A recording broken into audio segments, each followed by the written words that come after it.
உறவுகளின் பிரிவால் மனது வலிக்கிறதா? நிறைய பேருக்கு மனசு கஷ்டத்திற்கு உள்ளாகக்கூடிய ஒரு விடயத்தை பற்றித்தான் இன்று நாம் பார்க்க இருக்கிறோம். வாழ்க்கையில மனிதர்கள் இன்றைக்கு வருவாங்க, நாளைக்கு அதே மனிதர்கள் இல்லாமல் போவாங்க. நாம யார ரொம்ப முக்கியமானவங்க என்று நினைக்கிறோமோ அவங்க நம்மள விட்டு போற ஒரு சூழ்நிலை நிச்சயம் ஏற்படலாம். அது ஆணோ பெண்ணோ என்றல்ல, வாழ்க்கையின் எந்த உறவாக இருந்தாலும், நண்பராக இருக்கட்டும், உங்களிடம் வேலை பார்ப்பவராக இருக்கட்டும், யாராக இருந்தாலும் ஒரு விஷயத்த சொல்லுகிறேன், அவசியம் நினைவில் வையுங்கள்.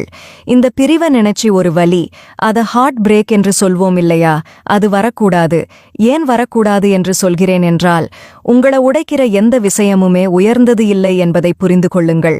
தெளிவா சொல்லணும் என்றால், ஐயோ மறக்க முடியல, அந்த வேதனைய மறக்க முடியல, இந்த வலிய மறக்க முடியாம இருக்கு, அவங்க ஞாபகமாகவே இருக்கு இல்ல. ஒரு மனவலிய உங்களை வளர்த்துக்கிற, உங்களை உயர்த்துற ஒரு விஷயமா பாருங்க. தெரியாமத்தான் கேட்கிறேன், என்ன ஞாபகமா இருக்கு? உங்களை தினம் தினம் கஷ்டப்படுத்துற ஞாபகங்கள் உங்களுக்கு தேவையா? உங்களை கஷ்டப்படுத்துற விஷயங்கள் தேவையா? ஒன்னு சொல்றேங்க, உங்களை உடைக்கிற, உங்களை காயப்படுத்துற, உங்களை விட்டு போற எதுவும் உங்களுக்கு ஒரு பெருமதியாகவே தெரியக்கூடாது. வலி இருக்கு, வேதனை இருக்கு என்றால் உட்கார்ந்து அழுங்க, புலம்புங்க.